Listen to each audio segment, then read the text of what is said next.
Hello, welcome to WonderCon, Barbara. Thank you so much. I'm so happy to be here. You're the voice of Yang. Yang Xiaolong, that is right. me. The RWBY franchise, and now in the Justice League RWBY Superheroes and Huntsmen Part 1 movie. Congratulations. Thank you so much. It's an honor. It's a mouthful of a title, but I like it. Hey, it makes people kind of keep them on their toes, you Exactly. know? Yeah. So, tell me about, tell the viewers, tell the fans, what can we expect about Yang in this installment? What's different? What's going to be happening with Yang's character? Absolutely. Well, Yang is very much her bubbly self in this movie. She is trying to still be a team player, you know, fight and be there for everybody, but she also is a little confused as to what's going on. So Yang is someone who questions things a lot and wants to get to the bottom of things, and I think that really comes out of this movie. So she's definitely trying to sort things out and solve the puzzle. I was told that Yang and RWBY are sisters, correct? They are, So yes. are there some new dynamics that's going on between them in this installment? I don't know if there's new dynamics between RWBY and Yang, but they do get to interact with Superman together, which is a really fun thing because they're like, Superman, what kind of name is that? You know, they're used to normal names and a completely different universe than Justice League, so it's really cool to see that dynamic. I love DC. To see this crossover is so epic. Thank you. What do you think about this DC coming on with this animation style that's really different? You know, anime 3D computer graphic, different than one we see Superman used to be. Yeah, well, for us, you know, voicing the RWBY characters and doing RWBY for now 10 years, Of course. we're very familiar with it because this is the way we animate the show. But now seeing the DC characters, these Justice League characters come in and be animated and look like our characters is like so mind-blowing and so surreal for me because I'm like, that's Superman and Wonder Woman and everybody, but they look like they're in the RWBY universe. Yeah. So that's, I don't know, I'm just in love with that part of it. Yeah. I can't wait to screen it today. I know, yeah. Thank you so much. Thank you, Barbara. My pleasure. Hi, Lindsay. Welcome to WonderCon. Hello. How's it going? Good. You are the voice of RWBY. I am. Ah, That's yeah. me. Hello. And congratulations on Justice League RWBY Superheroes Huntsmen Part 1. Woo. Thank you. That's a mouthful. I'm stoked. Hey, you nailed it. You're Yeah. awesome.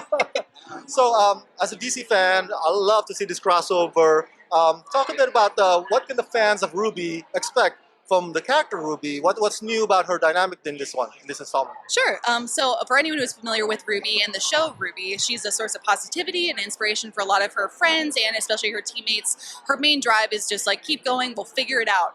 So we have a lot of that same energy here. However, something weird is going on in the world of Remnant, and the DC characters are aware of it too. So they feel very familiar, but we're on a new mystery path. We're trying to figure out what kind of shenanigans are actually afoot. Yeah. I suspect that the DC coming in, there'll be like a fish out of water, sort of like an element to it. Absolutely, yeah, a little bit. Huntsman and Huntress is out of battle, right? No, Yeah. I'm just joking. It's true. Well, that's kind of the beauty of the dynamic there is that Team RWBY is the expert of their world, but something, again, is wonky. Something's a little bit wrong. So RWBY's trying to figure out everything while guiding these new characters in her world. Yeah. It's a lot to take on. Now, what do you think makes this mash-up works? Especially the anime style of Superman and Batman. The character designs look so different. How do you think it's going to respond to the fans? They're going to land well, right? I feel like they're going to like it a lot. Yeah. Although I didn't foresee, like people had asked, do you ever see this happening? I'm like, I could not have predicted it, but now that it's here, it makes absolute sense. The characters both in the DC universe and in the RWBYverse have a lot of heart behind them. There's a lot of complexity that you might not see on the surface, but you get to know them. Along with that, we have superpowers mixed with what we call semblances, which is just like a person's specific power that comes from within. So again, that easily translates. Then a lot of technological advancements and weaponry that surrounds a character's persona. You're probably familiar with that aspect if you're in the DC verse too. So it's a match made in heaven, in my opinion. All right, looking forward to screening it. Oh yeah. Thank you so much. Thank you so much. Yeah. Hey, Arryn, how you doing? I'm well, how are you? Good. Congratulations on Justice League RWBY Superheroes Huntsman Part 1. Thank you. Okay. Thank you very much. Yeah. So you play Blake, right, in the RWBY franchise. So what is going to be new about the dynamic of your character, Blake, in this installment compared to the Blake that the fans have already seen all these years? Well, the time frame as to when this is a bit of a blur, so I can't say too much. Okay. But No spoilers. yeah. But she is a more confident person than they've seen before. All right. So Yeah.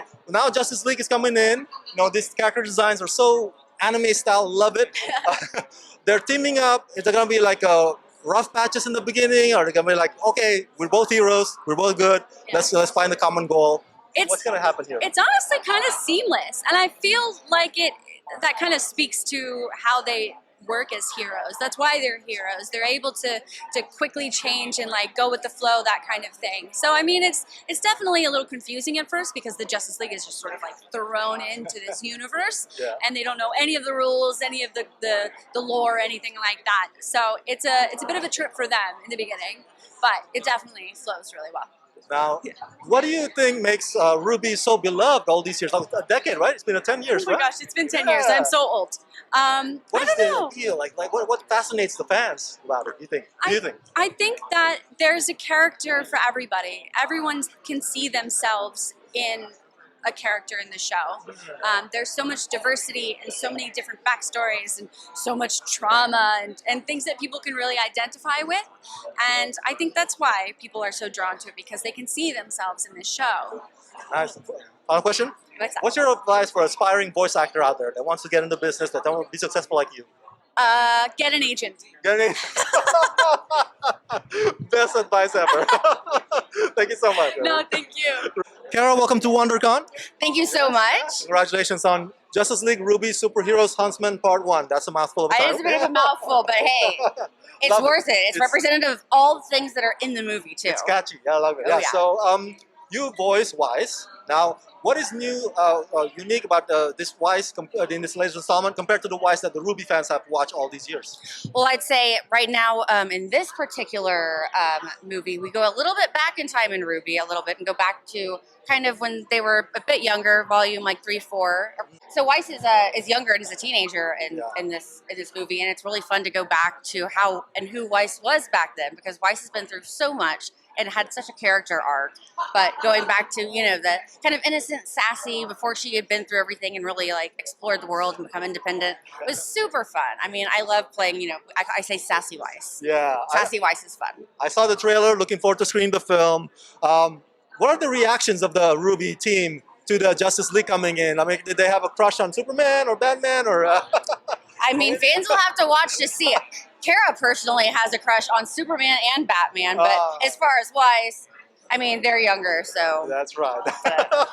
So what's the do you think that this will Justice League coming in will boost publicity for RWBY? Because you know, they're only web series, right? They're gonna have the mainstream. Maybe a lot of the new fans will be coming in. Do you think? Do you hope so? Oh, absolutely. I absolutely hope so. And same thing too with Justice League. I mean, I'm sure there's RWBY fans that, you know, maybe don't know a whole lot about Justice That's League, right. but then they'll be able to see this and also carry that into their love for the comics, maybe, That's and right. other things like that. So I think it'll be great, you know, for fans of both worlds. Final question. It's been 10 years, I believe, right? 12? Yeah. So what do you think it is that makes RWBY so beloved after all these years? What is the appealing thing that the fans are fascinated about the RWBY franchise? I really feel like it's the love and the passion that goes into making it. Not only that, it's every character is different in RWBY, and I feel like there's something for everyone. There's always someone that can connect and relate to a character. You know, it's not just your average show. Everybody goes through something, and every character has, you know, their moments, and it's something that it's awesome to see fans come up and say how they can relate to your character and, you know, certain, you know, situations they've been in, or, you know, in certain episodes. And so I think that I love the connection with the fans, and I can't be more, you know, thankful and grateful and humbled by all of it. All right. Thank you so much. Thank you so Congratulations. much.